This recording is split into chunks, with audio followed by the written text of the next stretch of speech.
So, what's the single biggest reason companies fail to deliver on their promises?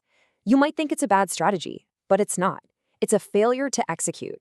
In this explainer, we're going to break down the game-changing ideas from the book Execution by Larry Bossidy and Charan. Think about this for a second. In just a single year, a full 20% of America's top CEOs didn't retire. Nope, they were fired or forced out. That is a staggering failure rate at the absolute highest level, and it points to a really fundamental breakdown happening inside our biggest companies.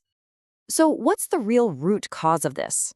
It's not a lack of vision, it's not a lack of intelligence. The authors argue it all boils down to one thing: a failure to execute. As they put it, this is, quote, the main reason companies fall short of their promises to shareholders, to employees, and to their customers. Now, the easy excuse for failure is always, oh, it was a flawed strategy. We're taught over and over that a brilliant plan is the key to winning. But is that really what's going wrong here? The authors say, absolutely not. Strategies rarely fail because they're just plain bad. They fail because they aren't executed. The real problem is this massive gap between the promises leaders make and what their organization can actually deliver. It's an execution gap. So to close that gap, we first have to really get a handle on what execution is. And let me tell you, it is so much more than just a buzzword for getting things done. It's a whole discipline in itself. At its heart, execution is a systematic discipline. It's about meshing your big strategy with the cold, hard reality of the world. It's the nitty-gritty practice of aligning your people with your goals so you can actually achieve the results you promised. It's not some one-off tactic, it's a fundamental system. And history is just littered with examples of this. Take Xerox. They had this brilliant, stirring vision for a digital future, but they totally failed to execute a critical sales reorganization. And what happened? Their stock plummeted from $64 all the way down to $7. Or what about Compaq? They wanted to dominate the computer industry, but they just couldn't execute a build-to-order model to keep up with Dell. It proves a really powerful point. Vision without execution is, well, it's just hallucination. And this means we have got to stop treating execution like it's some afterthought. It has to be the foundation of the strategy itself, woven right into the fabric of the company from day one. Okay, so where does a culture of execution even begin? It all starts with the first building block, the leader. Their personal behavior, day in and day out, sets the tone for the entire organization. Leaders who are great at execution, they all share a set of these core behaviors. They don't manage from some ivory tower. They get deeply involved. They demand realism, not just rosy optimism. They enforce accountability through relentless follow-through, and they use every single interaction as a chance to coach their people.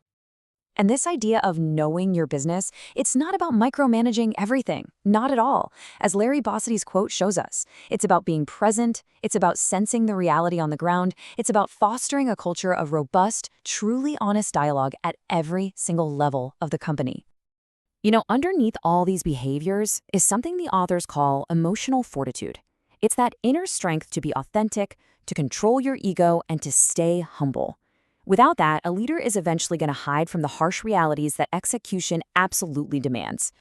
So once the leader's behaviors are in place, the next building block is creating a really strong people process. Why? Because you can't execute alone.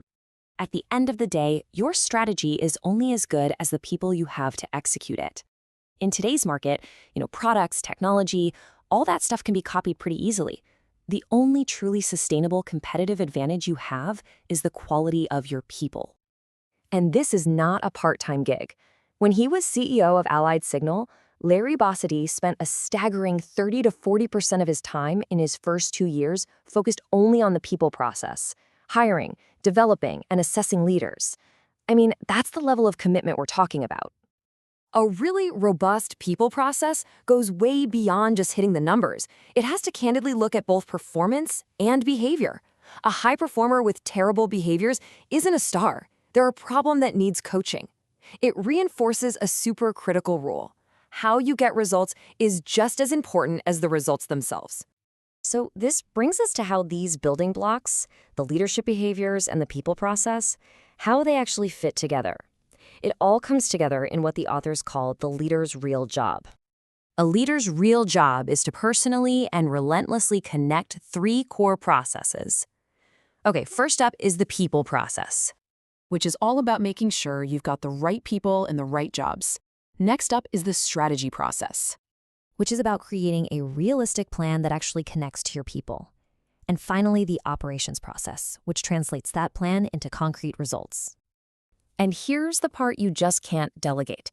The leader has to stand right there in the very center of these processes, making sure that people, strategy, and operations are always in sync and totally grounded in reality. That linkage is the discipline of execution. So ultimately, execution isn't a single action. It's not a project you finish. It's a culture. It is the synchronized system of how your entire organization thinks, acts, and gets results, day in and day out. And that culture, it's ignited from the very top. Leaders energize everyone by the example they set. This isn't about giving big speeches. It's about their actions and their intense, passionate involvement in the day-to-day reality of the business. Which really leaves us with the most important question for any leader out there. Are you building a culture that just plans, or are you building one that truly executes? Because let's be honest, a great strategy is just the starting line. The sustainable advantage, the real win, is always, always found in the discipline of getting things done.